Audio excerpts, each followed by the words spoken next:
I'd like to pick up upon a point made previously, and in doing so, address a further 2 of the 7 questions that the Rebbe has raised regarding Rashi's commentary to the use of the double Mishkan. By way of example, we can look at the life cycle of a product, where we move from development and introduction to the consumer with a good advertising campaign. There's a growth in sales, the product goes through some fine-tuning, and after a period of years, as new technology comes upon the scene, the product enters its stage of decline. Good example for this is the access one has to music.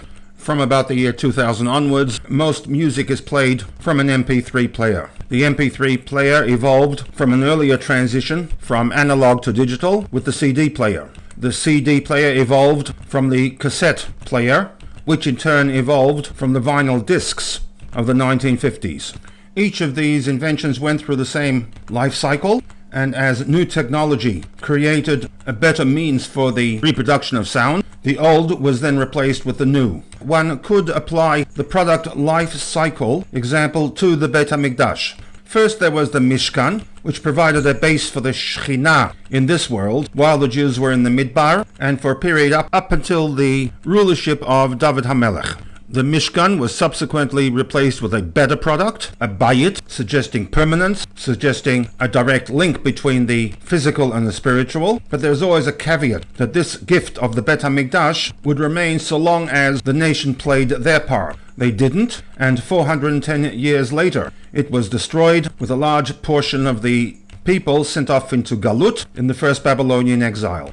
Its life cycle as a product came to an end. By the grace of God, a new Beit HaMikdash was offered to the people, the cycle repeated itself, and 420 years later, it too was destroyed on account of the collective sin of the nation. With this scenario, the Mishkan, the first Beit HaMikdash, and the second Beit HaMikdash are 3 separate entities, each with a specific product life cycle, which ended with its dismantling and or its destruction. A second option is the collateral option, that with Beit HaMikdash number 1, God reclaimed the sanctuary. It was then returned to the people in the form of Beit HaMikdash number 2, reclaimed in the year 70 with the Churban Beit HaMikdash, to be returned at some point in time in the future. By linking the Churban to a Mashkon, Rashi is in effect rejecting option 1 regarding the Churban in favor of option 2. This, as noted earlier, is reflected in the statement of Rashi as he introduces his commentary with the words Shtei Pa'amim. It also explains the inclusion of the statement Al Avonotehem Shel Yisrael, that the Churban Beit HaMikdash was not a product life cycle which ended with its destruction, but rather the Churban is linked to the status of the people.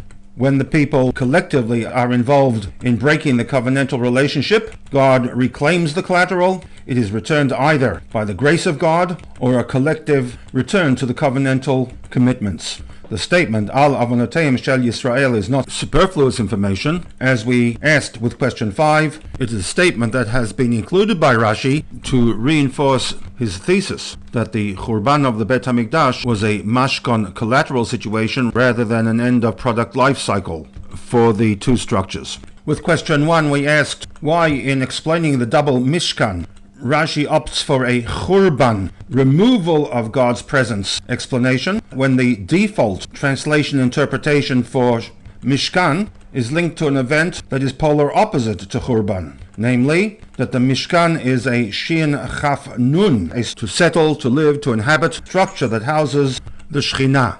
The answer, of course, is that moving the Churban into a Mashkon collateral situation links the third Beit HaMikdash to the actions of the Bnei Yisrael, the collective commitment to the Brit Bein HaBetarim and Brit Matan Torah, giving the nation to a certain extent some control, or at least input, into the ultimate redemption, B'yimot HaMashiach.